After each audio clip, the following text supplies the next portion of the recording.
Ah, enfin, c'est toi. Allô? Allô, allô. Mais non, madame. Allô? Nous sommes plusieurs sur la ligne, raccrochez. Allô? Vous êtes sur Théâtre Klein, la ligne directe des artistes pour leur public. Auteurs, comédiens, metteurs en scène, scénographes, on a eu envie de prendre des nouvelles de ces artistes dont la pièce va se jouer. Nous sommes Cécile Xuereb et Alexandra Diaz. Marc Arnaud se forme au Conservatoire national supérieur d'art dramatique de Paris et à la London Academy of Music and Dramatic Arts. Il joue sous la direction de nombreux metteurs en scène, notamment Igor Mandjinsky dans le rôle du maître, dans Le Maître et Marguerite de Bulgakov à La Tempête, Thibaut Pernoud dans le rôle de Trigorinde dans La Mouette de Tchekhov, ou encore Jean-François Sivadier dans le rôle de Clytemnestre dans Portrait de famille.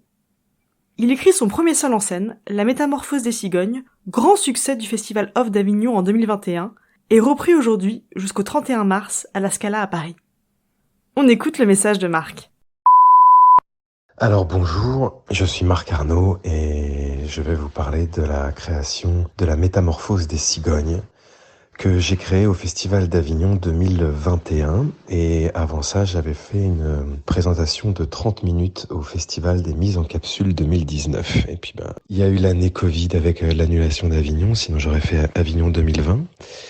Mais donc je l'ai créé au Théâtre du Train Bleu et je le joue en ce moment au Théâtre de la Scala à Paris, à la Piccola Scala, la petite salle.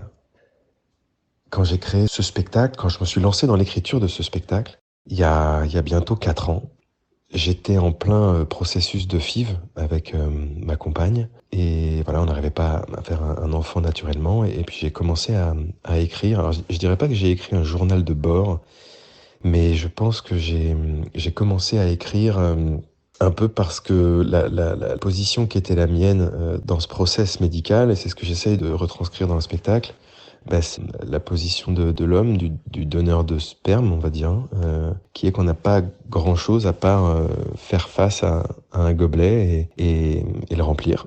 Pardon, c'est hyper prosaïque. Mais voilà, et la femme, elle, subit des shoots hormonaux, donc traverse dans son corps des sensations, et enfin il y a de la chimie quoi aussi, donc c'est évidemment beaucoup plus dur. Mais cette place-là m'a intéressé, et puis c'est vrai qu'ensuite quand on a fait la FIV, du coup ma compagne elle est allée au bloc sous anesthésie générale pour la ponction ovarienne, et puis moi on m'a dit monsieur voilà, vous allez dans la salle de recueil, et la salle de recueil on m'a expliqué le protocole.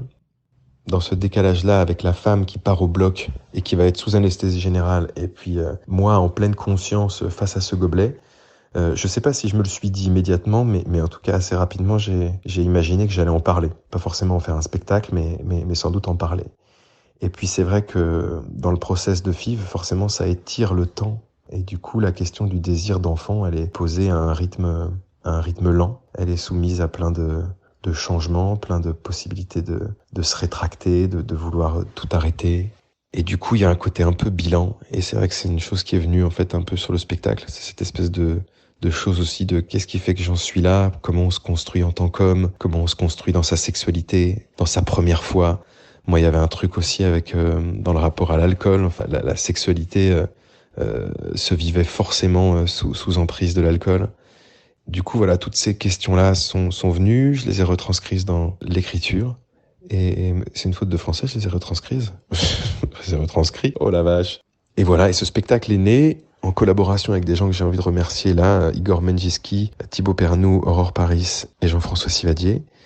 Et puis, donc, il est né dans l'écriture et dans des premières étapes de travail. Et puis ensuite, le spectacle est vraiment né de ma rencontre avec Benjamin Guillard, le metteur en scène, qui a amené toute sa finesse et son intelligence et sa patte à la fois au texte et puis aussi à l'interprétation, je crois, de m'apporter aussi beaucoup de délicatesse dans la relation avec le spectateur. Et ça, c'était assez joyeux, et je suis vraiment ravi de cette rencontre avec Benjamin. Et puis il y a François Leneveu qui a créé les lumières, et donc on s'est retrouvés tous les trois à construire le spectacle, et aussi avec un travail incroyable d'Acme Productions, Camille Thor, Benjamin Belcourt, Elsa Tourneau et Kelly Gori, qui ont participé aussi à l'élaboration de ce spectacle.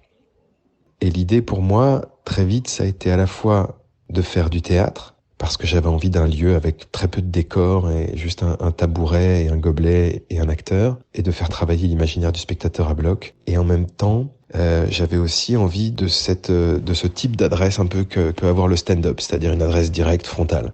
Sauf que le stand-up n'a pas de lieu, ça se passe à l'endroit où ça se passe, et le théâtre souvent établit un lieu de fiction. Donc il y avait pour moi cette importance d'une unité de lieu, d'une unité de temps aussi, parce que le spectacle dure 1 heure et c'est un peu le temps réel qu'on suppose cet homme enfermé dans cette salle de recueil. Et du coup, la création aux mises en capsule a été assez dingue, enfin la réception a été hyper joyeuse. Et Avignon était fou, avec un bouche à oreille incroyable. Enfin, très honnêtement, je pouvais pas rêver d'un meilleur Avignon que celui que j'ai vécu. Et voilà, et le spectacle continue, se joue à la Scala. Et c'est évidemment beaucoup d'autofiction, c'est assez intime, mais des retours que j'ai, ça parle à beaucoup de gens et j'en suis évidemment très heureux. Voilà, et il y a un passage de relais qui se fait dans cette émission et j'aimerais passer le relais à Jean-François Sivadier qui est en train de finir son exploitation de sa dernière pièce qui s'appelle Sentinelle à la MC93 à Bobigny et qui va partir en tournée avec. Et donc voilà, je lui passe le flambeau. Merci beaucoup. Ah, enfin, c'est toi. Théâtre Hotline, interview réalisée par Alexandra Diaz. Réalisation et montage Cécile Zuereb, sur une idée originale de Clémence Bragard.